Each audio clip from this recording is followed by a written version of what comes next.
Okay, good afternoon, everyone. I'm Dan Helms. I'm with New Readers Press, and today we're delighted to bring you this professional learning webinar from the News Literacy Project team. Our topic today, navigating productive conversations without confrontation.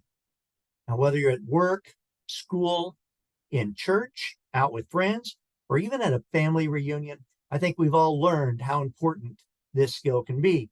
Your presenter today is DeMario Phipps-Smith. DeMario is the Senior Manager of Community Learning at News Literacy Project, which is a nonpartisan education nonprofit that's building a national movement to create a more news literate America. So the News Literacy Project, it's the nation's leading provider of news literacy education. Here to tell you more is DeMario.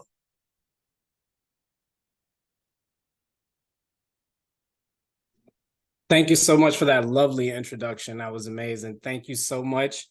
Everybody, thank you so much for joining us today on this webinar on navigating productive conversations without confrontations around misinformation.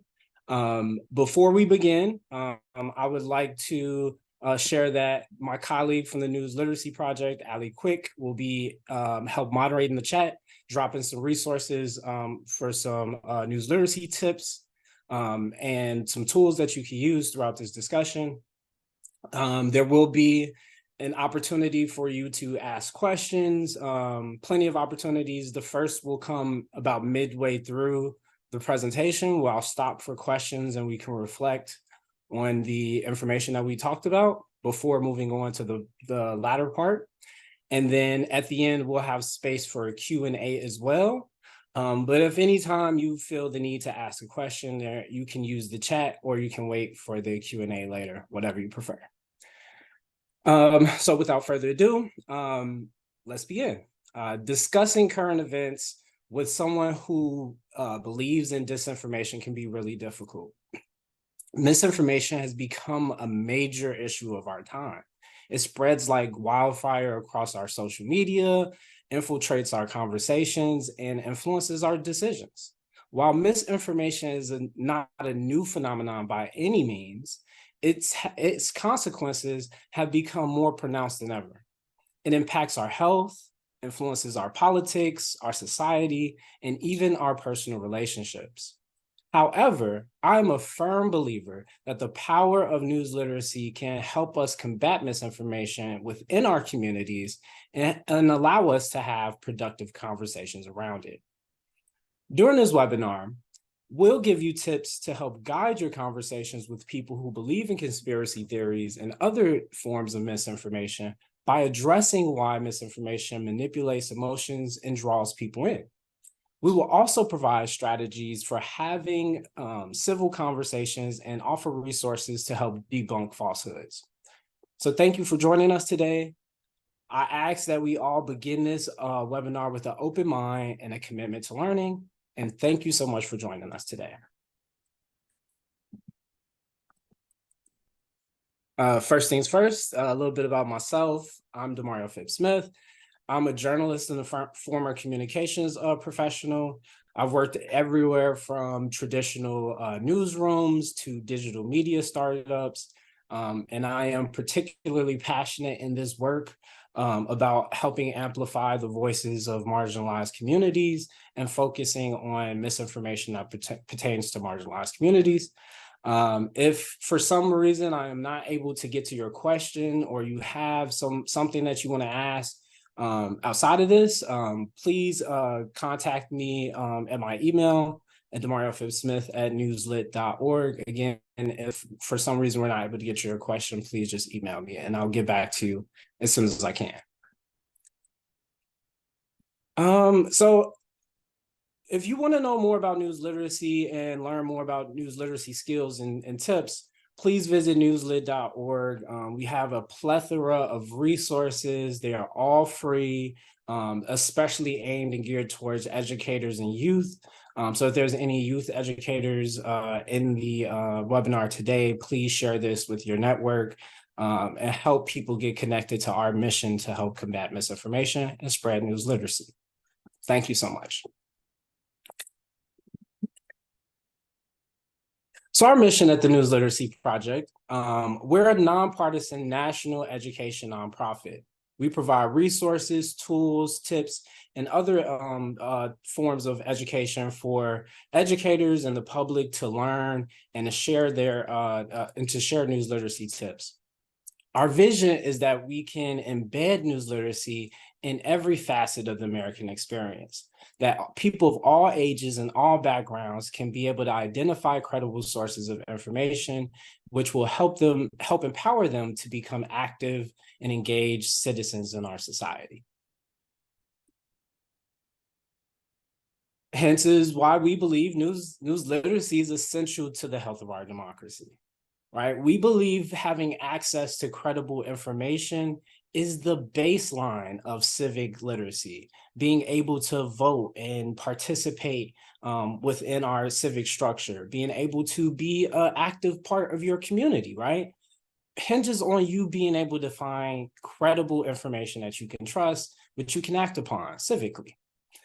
The next part is that we believe that our democracy requires us to have a healthy discourse, not for us to see eye to eye all the time, but for us to be able to have conversations and to be able to come up with solutions. And we believe, thusly, that we can empower ourselves to be less susceptible to misinformation by equipping ourselves with news literacy tools. So you can think of news literacy as an approach to learning that tries to teach people how to think about news, but not exactly what to think, right? We don't preach whether or not you should read one news organization or another. Instead, we try to teach people how to identify credible sources of information so they can find trustworthy information for themselves. So it's an idea of taking people from having a cynicism about the news to having a healthy skepticism, right? To be able to evaluate sources of information critically and come up with their judgments. And we really want to help people understand how critical the role of the free press is to our democracy. How important it is for watchdog reporters to be able to hold people of power to account, right? That's a critical role within the function of our democracy.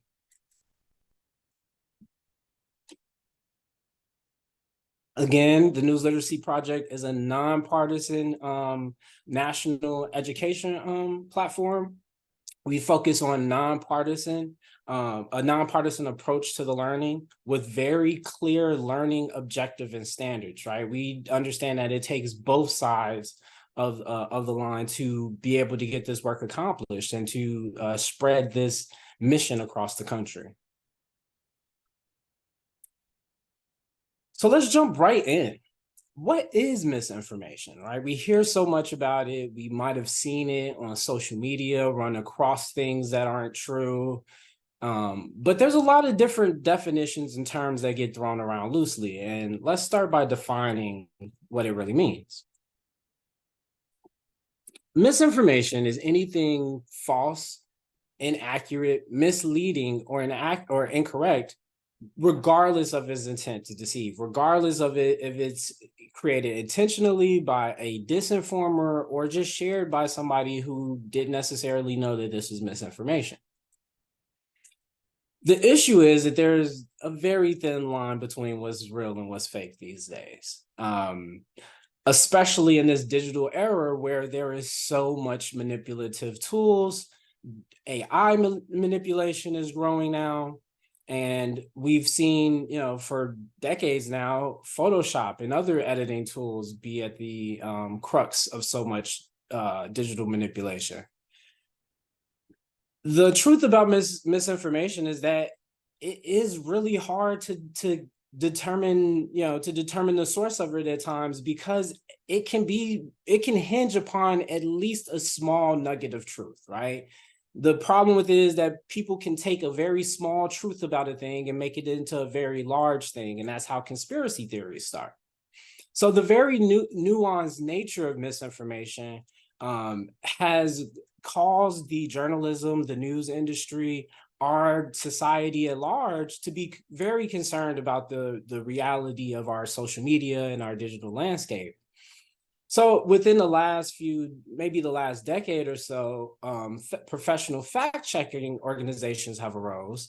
And if you look deeply into their evaluation system or their fact-checking systems, a lot of their evaluation systems hinge upon, understanding and really illustrating the nuanced nature of misinformation. So for instance, at the top left-hand corner, you will see a scale created by PolitiFact called its truthometer, excuse me. And the truthometer, it doesn't say it's completely wrong or completely false. It offers a spectrum, right? At times, something is mostly false or kind of false or mostly true or not really true. There's a number of different variations on that scale because at the end of the day, some of this misinformation might be in the wrong context or a face has been altered, but parts of it is technically true, is legitimate. And so that very nuanced nature speaks to how difficult it is to debunk misinformation, right? To distinguish what's real from what's fake. So you can kind of think of misinformation as a subcategory of disinformation. And disinformation is false or misleading content that is knowingly and intentionally created to deceive and manipulate people. It is really difficult to really know what someone's intent was when it comes to creating misinformation, but having discussions of intent, right? Thinking of clickbait farms or bad actors who want to create social division within a country. Once you start thinking of the intent behind some of the disinformation and disinformation campaigns, you can start to understand some of the motivations behind it. And it is a critical part of some of the discussions that we have in news literacy circles. So why do people believe in misinformation? Right? Why is it so easy? Why does it feel like we all have an uncle or a friend or a colleague or a neighbor who believes in something that's clearly to you misinformation, right? As somebody who follows credible sources, who has a news diet, right? Why would people believe in misinformation? Well, there are a number of factors, actually, and confirmation bias is a big part of this. We naturally want to believe the things that uphold our worldviews, right? We naturally want to believe that the things that we believe and the things that we want to be true are true. So when we hear things that align with the way that we feel, we tend to believe them, right? Without asking too many questions about them at times. And so misinformation really, really hinges upon this emotional manipulation, being able to play into your emotions behind things. If you're afraid of something, it's going to play up to that, right? If you have anxieties around something, it's going to play into that. So we have to be very mindful of the emotional and cognitive manipulation that misinformation is seeking. And we see a lot of misinformation around elections, wars, times of civil unrest. This is because people are seeking information. They want to know more, right? They want to understand more about what's going on. And so when there's this information gap, when there isn't a lot of reporting or something, or people just aren't in the know at the moment, there's oftentimes a lot of misinformation around these issues that help spread it. And then the last thing about misinformation is that there's this feeling that people have to it that connects them with community, right? That makes them feel like they're a part of something bigger, that they believe in something or understand something that other people just don't get, right? And so it's a feeling of belonging that comes with it as well. As I stated, misinformation really relies upon emotional manipulation. But this takes place in a number of different ways. It's not just how you would imagine. Usually we think of our emotions being manipulated through anger and fear, right? Oh, I can't believe this is happening, right? When we share something on social media, we haven't fact checked it yet, or we don't necessarily know it's true. I've been a victim of this before. You just go, man, I can't believe this is happening. This is crazy, right? It's almost too good to be true. And hence, if something is too good to be true, it almost certainly is. So if it really gets you riled up, that's the first sign that, you should check yourself. You should stop, breathe, and critically evaluate if this is trying to manipulate you emotionally. But it doesn't have to happen just through anger or fear. There are other emotions that could be manipulated as well, like sadness or curiosity. A big misinformation campaign that we don't typically think about this way is like phishing scams, right? Those email scams that tell you, hey, you've just won this you just won this vacation trip to Maui. Click here to claim it. And once you click on it, you go through all these different screens, and now someone has put some type of virus on your computer. So that feeling of curiosity of, wow, I wonder what's out there for me. I wonder if I won this, or that would be so cool if I won this.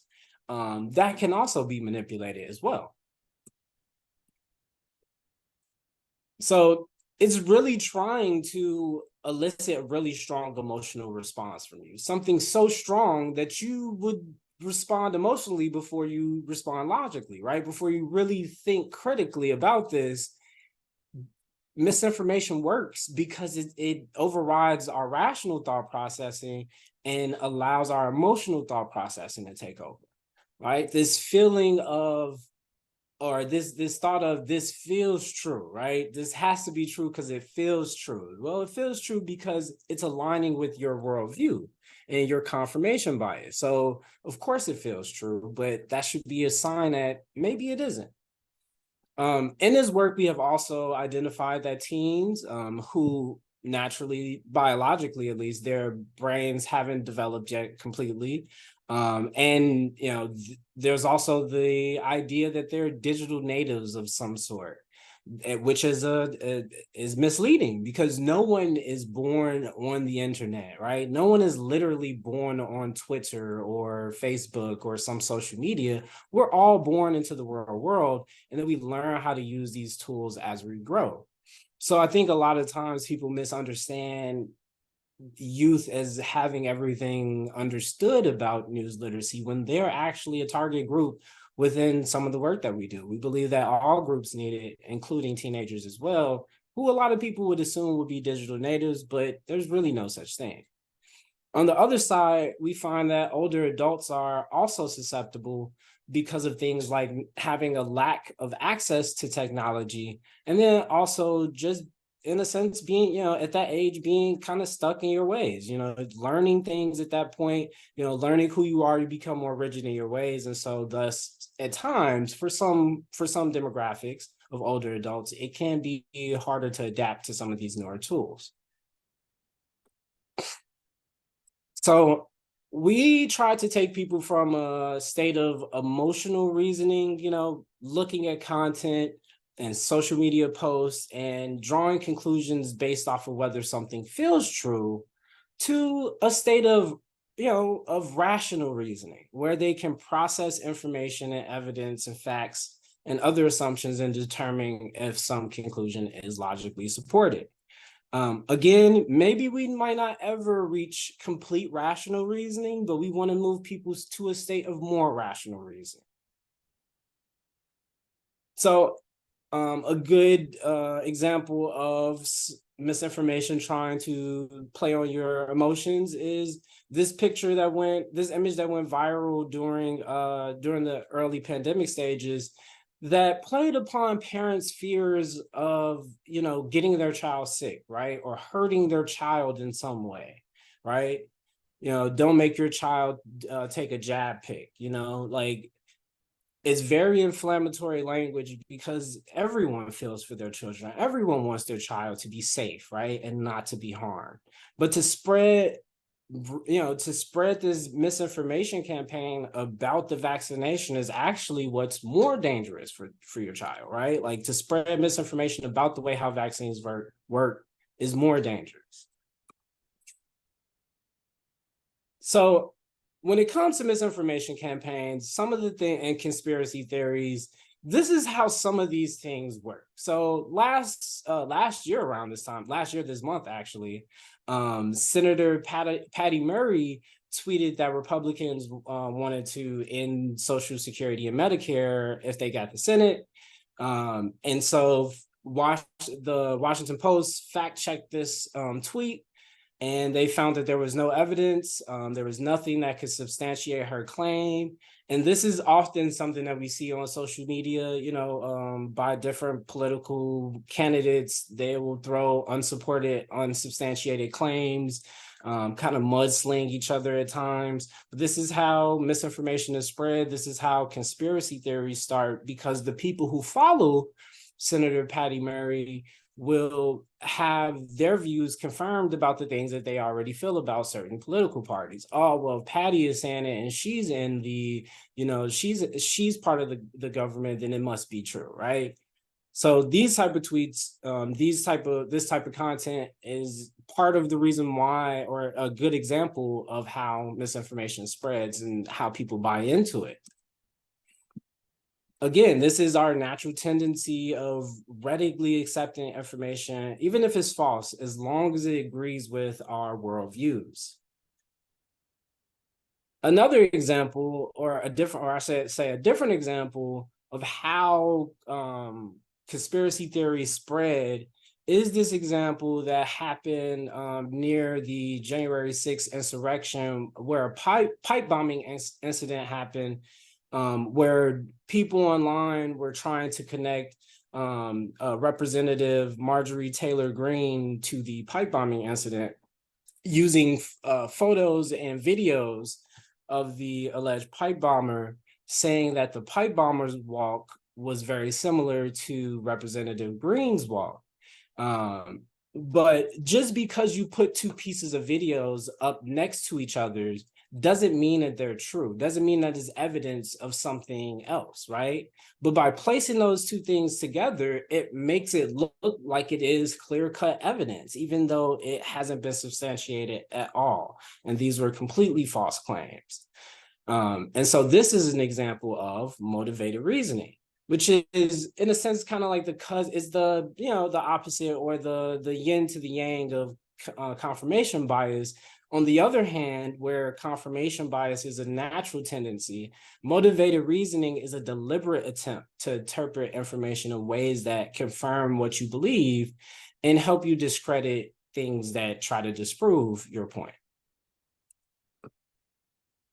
So at this time, we'll get into some questions. I'll try to look inside of the chat to see if there's any questions, but if you feel comfortable, you can mute yourself and ask a question. But if there's any questions on what we covered so far and misinformation, please drop them in the chat or unmute yourself. I think they'd have to raise their hand so that they could be unmuted. I think that's how it works on here. Oh, thank you, Dan. Sorry. Yes. So I will watch for that. There was one question from Christine Mueller, but I think Ali might have it answered. Christine, if you saw my chat message, we weren't real sure what you meant by your question. So if you'd like me to unmute you, I'd be happy to do that. Actually, Okay. I was just curious if you had any professional development resources on newslet.org. That is a good. Could you be more specific about professional development resources for different webinars, maybe that you offer or something? Yeah, absolutely. So you do have some there. Yes, ma'am. Good. And my other question was about motivated reasoning. I was trying to take notes, and I wanted to have the definition of motivated reasoning. Right. It's a deliberate deliberate attempt to try to find information that confirms your beliefs, right? Without it To deliberately interpret information in ways to confirm your beliefs. Okay, thank you.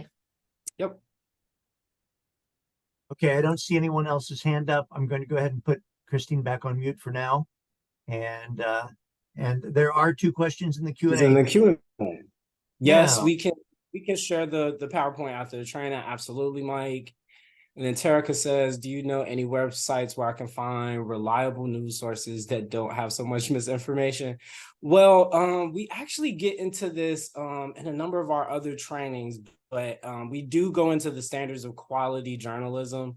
And what I would say is that my advice would be to check the ethics and standards of a news organization, right? Standards-based news organizations don't produce misinformation. That goes completely against their mission. That goes completely against the model of a news organization. They have standards and ethics.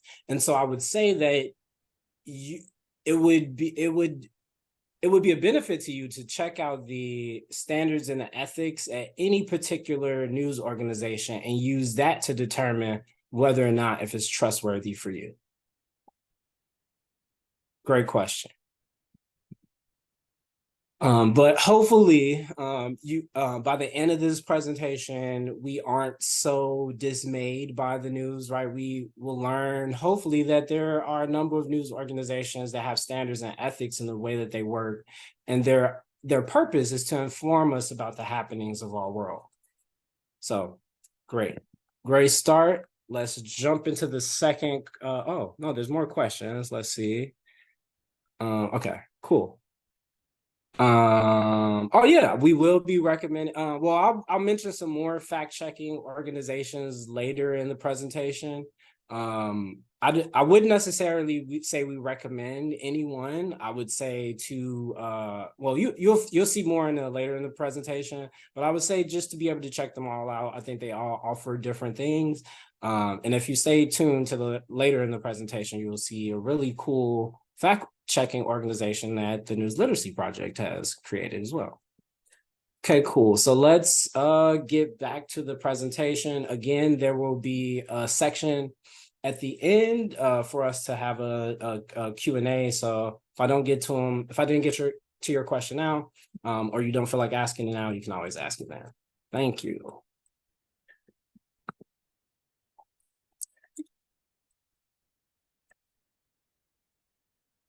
So I think a big issue with misinformation, as we've learned, is how emotionally compelling it is, right? And because a lot of people, everyone has emotions, right? And so it's easy for us to all be potentially, manipulated by our emotions. We just have to be aware of it. And so because of this emotional attachment to our beliefs, we have our beliefs kind of form who we are. And so some of these things, there are a number of things that make it really difficult, but it hinges on the identity of who we are. A lot of this starts with who we are as people. So when people believe in misinformation, they honestly believe that it's true. They genuinely believe that this is a verifiable thing that is true to them. In some cases, in the very most extreme cases, right, we see people using wartime language, right? People is us versus them. It's, they're the outsiders, we're the insiders. Anybody who isn't part of this community doesn't know. They're not a part of the know. And so another issue with misinformation, or another element to consider, is that we all have our learned experiences, right? We all each have our own backgrounds. We each have our own understanding of how the world works based off of our experiences. And so in the case of institutional cynicism, people have their interactions with certain systems and institutions that inform their beliefs. So for instance, if you had a family member who went into the hospital and they said they had one thing and they passed away from an illness, and you didn't feel like they gave your relative the proper care, you might feel some type of way in future conversations about the health industry. You might have something to say about the medical industry negatively, or you might have certain views because of your experiences that affect your perceptions of it. And so instead of saying that these people, if you're having conversations with someone who carries institutional cynicism that kind of drives misinformation, instead of telling them that they're wrong, that they are wrong for feeling that, it is more appropriate to understand that everybody has their own experiences with things, right? So this is their lived experiences. This is what they've been through. It may not be true for every case, but this is what they feel, and this is their true experience. So it's better to look at it and understand that this is what they're coming from and this is what they've experienced, but this isn't true in every case. Right. And that's the key with institutional cynicism, is that people have these learned experiences. And when you're having these conversations with people, it's not only is it respectful to be mindful of their lived experiences, but it's one of the only ways to have a productive conversation. You have to be mindful that someone else is a person too, and they bring their lived experiences. Again, they have this very strong attachment to their beliefs. We all do, right? Because they're what we've learned over time. This helps shapes the way that we see the world. And so to get someone to see misinformation or something that they believe is misinformation, to get them to understand that can be really difficult. It's almost like unworking someone's identity at sometimes. That's how difficult it can be. And that sounds like a really impossible thing, right? It really is hard to peel back the layers of someone's identity, especially in the sense of a conversation, right? Or in the sense of sharing interactions about another topic with somebody. So it's a very complicated, nuanced, and delicate thing.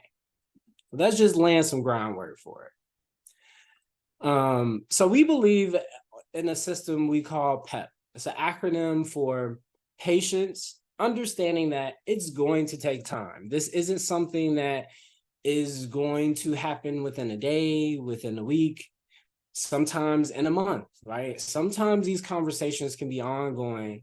And if you really care about maintaining this relationship, and it's important for you to help correct this person on this journey to understanding this information, you got to have the patience to know it's going to take time. The next step is empathy. Right? Respecting people's belief. And that's what I was talking about when I was mentioning the institutional cynicism. Respect people's views of the world from the standpoint that we all have our own lived experiences. We all have things that we've been through that affect the way that we view the world. And then the last one, persistence or non-persistence. Don't give up, but also, like I like to tell people, know when to give up is the second part of this. Don't give up if it's worth it. Don't give up if it's a relationship or an opportunity to help someone understand something. Don't give up if you know that it's worth it, if it feels worth it, if it means a lot to you, if the relationship means a lot to you. But if it's not worth your time and effort and energy, it's okay. You don't have to correct everybody. It is not your job to literally make everyone understand that something that they believe is misinformation. You can cause yourself a lot of stress and worry by doing so. It's not your job to change everyone's mindset on some piece of misinformation. So oftentimes when we have conversations about misinformation, you might start with, I can't believe that you believe this. I can't believe you, this person who is an adult or wherever you may be in the world, would believe this piece of misinformation. And then, of course, they respond with, I can't believe you don't. Right? And so there's a tension there already. So before we get into some of the tools that we can use to have productive conversations, remember, think to yourself, how important is it to me to correct this person on this issue, right? If it's worth the relationship, if it's worth the time, if it's important to you, then please proceed. If it's not, save yourself the energy and the time. It's not worth it if it's not worth it. So how do we talk to people about misinformation without having confrontations, without butting heads? Well, let me start by being positive. I think that there are ways to do that. It sounds like it's really difficult, and it can be. Don't let me undermine it. It can be a very difficult thing to do at times. But hopefully with some of these tools, some of these little practices that you can use, maybe some of this stuff will work for you and you'll have a better view of having these conversations. So this tweet on the left was shared with me by a friend. They shared this tweet with me via DM, and they said, DeMario, somebody said, I was doing some research into this crazy thing that the government is doing. They're messing with vaccines using this thing called luciferase. It's a bioluminescent material that is allegedly marking people as a way to verify if they've had the vaccination. So me, being someone who is news literate, as I began to prepare myself for the conversation, I need to kind of look up a few things and really have my grounding right on a few things. So the first is, what is luciferase and is it actually in vaccines?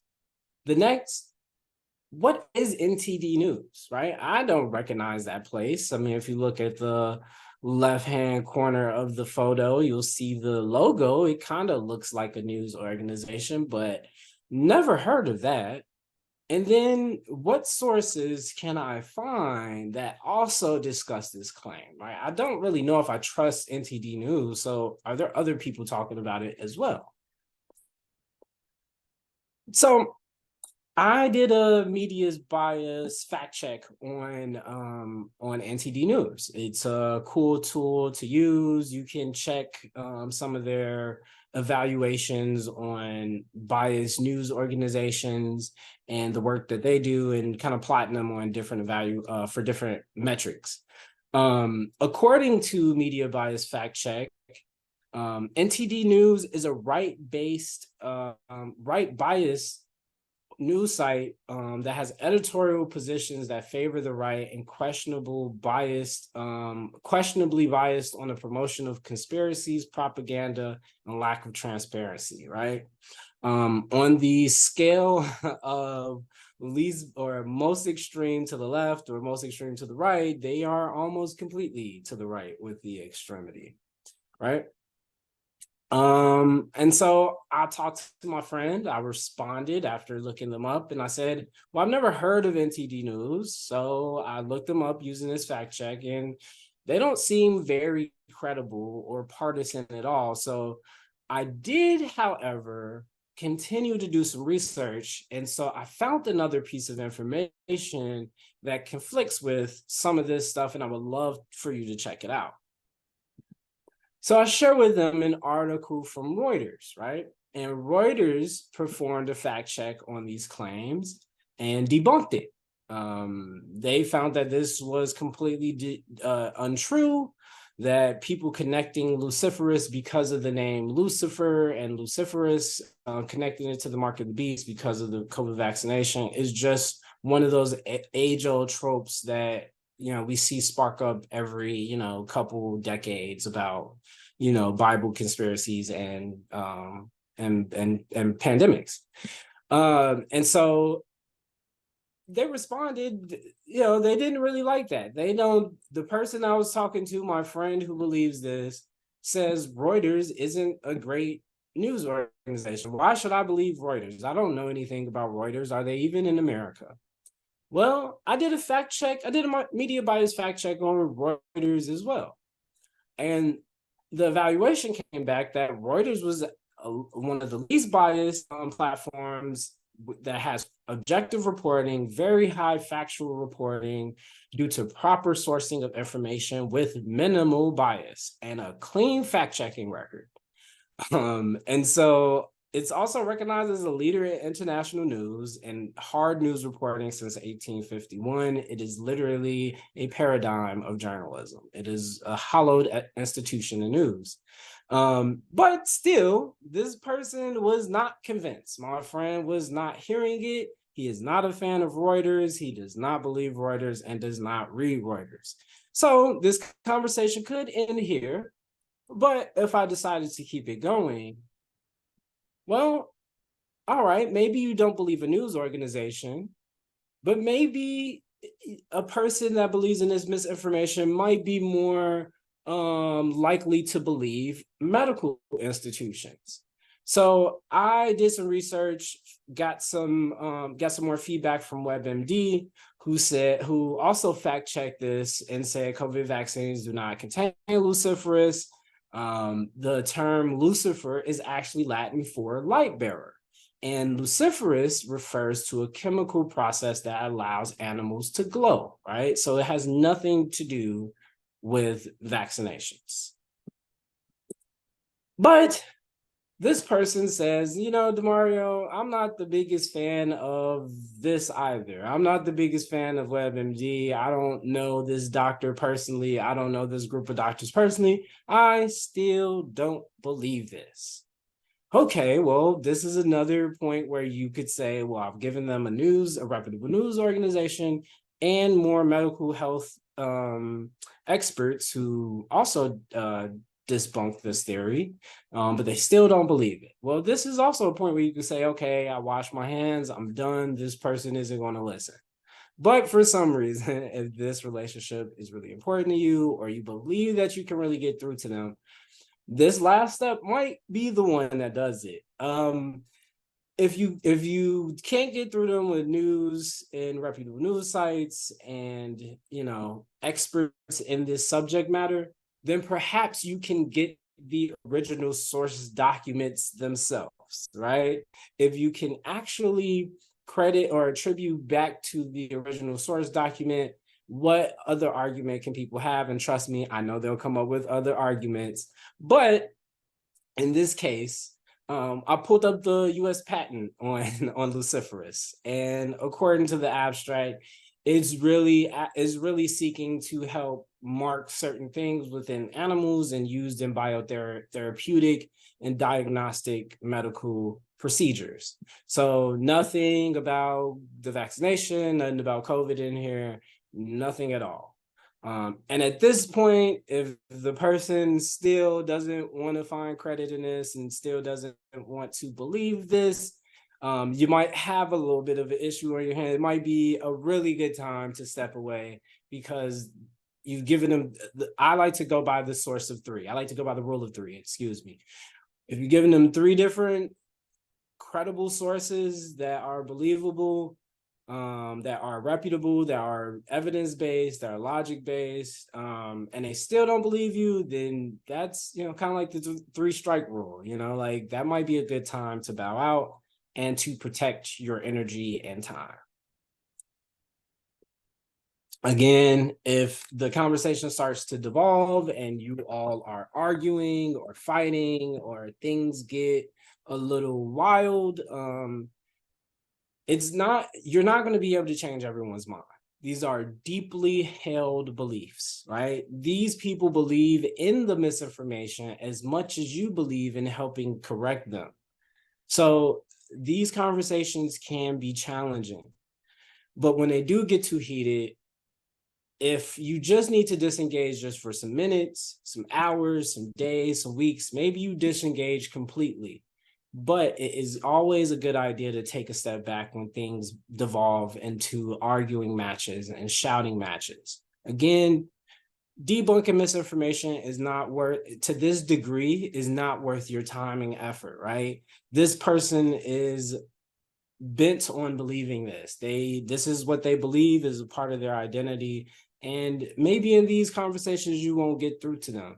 And maybe you might need to disengage for a month, you know, half a year, some years, and maybe you have that conversation down the road and they have grown and learned new things in life and things can be different. But who knows? It's always good to try, but know how to protect your energy. So as we mentioned earlier in the presentation, fact-checking organizations are another good way to debunk misinformation. So if you go through all those steps, you provided the three research articles or the 3 news articles. Another thing you could do too is rely on fact-checking organizations, right? A number of these viral content that goes viral, a number of this content that goes viral on social media that's misinformation is often debunked by fact-checking organizations. And these are organizations that are responsible in showing their work. They show literally how it's done, how the steps that they went through, and they link back to the evidence. They'll hyperlink to the source documents, the court proceedings, or the court filings. They'll link to raw footage and imagery. And they'll also include the context, right? Because that's an important thing about misinformation. Something could technically be true, but the context makes it false, right? Like the timing of something. If you say that this happened today, but it's the person and the thing that you're talking about, but it happened last year, well, it's still misinformation, right? Fact-checking organizations are really good about including the context and walking through what actually happened and why you should pay attention to it. And oftentimes the best fact-checking organizations are transparent about the evaluation systems and the metrics that they use to come up with their scales, the way that they measure the work and determine what's less or more biased. And so they'll usually when you're thinking of fact checks, and to the question earlier, I would say it's always good to look at multiple fact checks, right, of a thing. It shows you different contexts. There might be different, just like a story, right? Every news organization can cover a story, and every news organization's story will be different because there's so many different angles to tell any one particular story from. And it's the same thing when you're thinking about misinformation. There's so much context because it's so nuanced that you would get a more holistic view by checking multiple fact checks.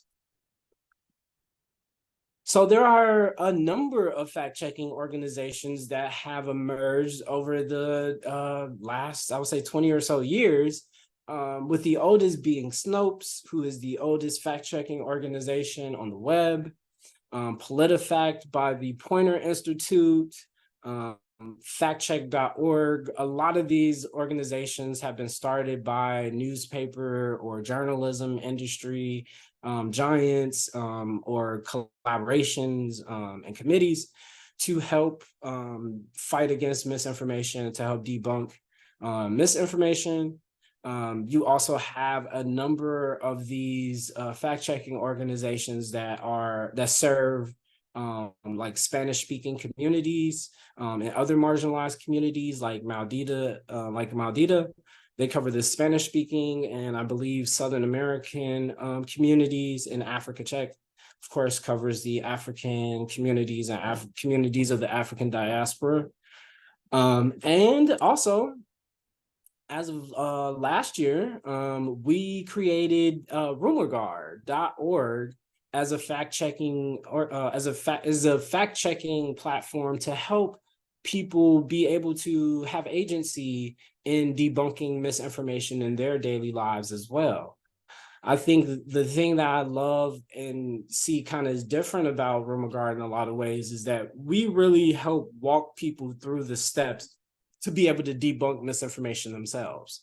We really provide a really practical approach to it, and we provide people tools, resources, and short videos on the techniques that they can use when it comes to debunking some of this misinformation. Again, you can check this out at rumorguard.org.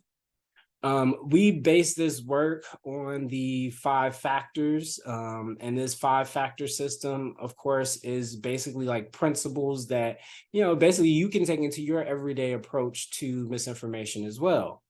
So one of the first factor is authenticity, right? Right now, it's so easy to manipulate photos and manipulate AI and use AI to manipulate videos. That authenticity is critical. Where something comes from, has it been doctored or fabricated in any way, is critical to this work. And really determining the authenticity of something is key. The next thing we look at is the source. Has this been posted by a credible source of information, a standards-based source of information, right? Someone who holds themselves to a certain ethical guidelines, or is this posted by a private party or a clickbait farm or a misinformation spreader? And then the third thing we look for is the evidence. What evidence exists to prove this claim? Are there official documents? Is this the raw footage of something, right? Where did this come from, right? Even though there's plenty of digital fakes out there and things that can be taken out of context, we really focus this work on finding the baseline of the evidence. Where is this really coming from? And is it factual? Is it actually the legitimate source? The next thing is context. Is this being presented in the right light? Is the context accurate? So thinking about quotes in photos and even when it comes to photo manipulation, right? Is this content, or has, like I said earlier, has something been posted from a year ago and try to be made present now, right? Those type of questions. Is the context accurate? And then the last thing around reasoning kind of focuses on the concept of conspiracy theories, right? Misinformation is supposed to exploit our cognitive biases and prey upon our vulnerabilities for logical fallacies. So it is critical that we stop, think, right, and logically check claims to see if they're valuable, if they're legitimate, right? We got to just stop and think critically about the logical rationale of something, about the actual legitimacy of something. Think about how real that it actually is before we share and amplify something. Is this actually something happening, or is this something that people are trying to cook up as far as the pseudoscience or conspiracy theory? If you would like to know more about Rumor Guard, or you would like to join and become what we call a Rumor Guardian, you can always join at rumorguard.org/take action, where you can learn more news literacy tips, learn some new techniques, or you could dive deeper in some of the lessons on some conspiratorial thinking or misinformation or news media bias. And we would love for you to play around with the platform and just give us feedback on maybe some misinformation that you would love to see us debunk, or just how we can improve the platform. That is all that I have to share with you all today. Thank you so much for joining us. At this time, we'll open up the rest of the presentation for Q&A. I'll go through what questions you guys have dropped in the chat. But if you want to ask anything, you can put your hands up and we can unmute you, or if you feel more comfortable, you can ask in the chat or Q&A feature. Again, thank you so much.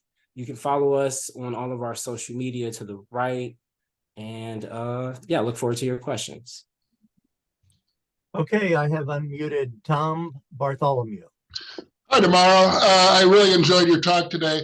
I was wondering if you could speak a little bit about the spectrum of different types of media and how those might carry different levels of credibility. So, for example, something that appears on social media might have pretty low credibility. Something that appears in a printed newspaper like New York Times, Chicago Sun-Times might have a very high level of credibility, or in between, network news, they're, might be trying to draw in viewers and sell advertisements. So that might make their credibility or bias, a little sketchier. Yeah, no, that's a great point, and thank you for the question. I would say no, that's absolutely one of the things that we talk about is when we do a training on news media bias, it's really important to understand that the way that we think of the media and news landscape, as far as things being on this spectrum of right, left, center, left of center, right of center, is problematic in a lot of ways. Like, it's good that it helps us understand where certain things might land, but there's a number of reasons why it's really problematic, because a lot of times we think of news organizations on the same spectrum as blog sites. As some people think of news organizations like the Chicago Sun-Times, the New York Times, the Washington Post on the same level as Breitbart or RT or Democracy Now!, right? And those aren't on the same platform. The Chicago Sun-Times and the Washington Post are standards-based news organizations. They have guidelines and ethics that motivate their work. They hold themselves accountable to those standards. Blog sites and things like Breitbart and Democracy Now!, they don't have ethical guidelines. They don't have ethical standards that they hold themselves to.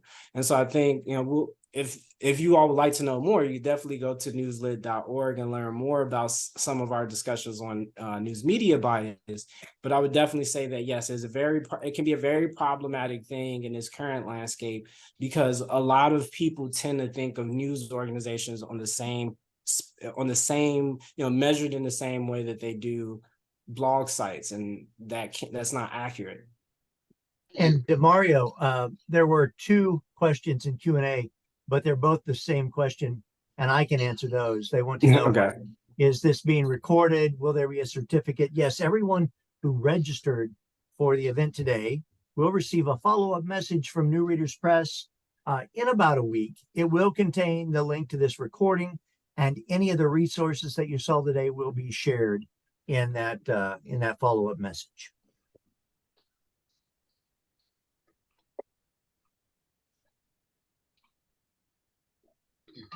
I see no other. Wait a minute.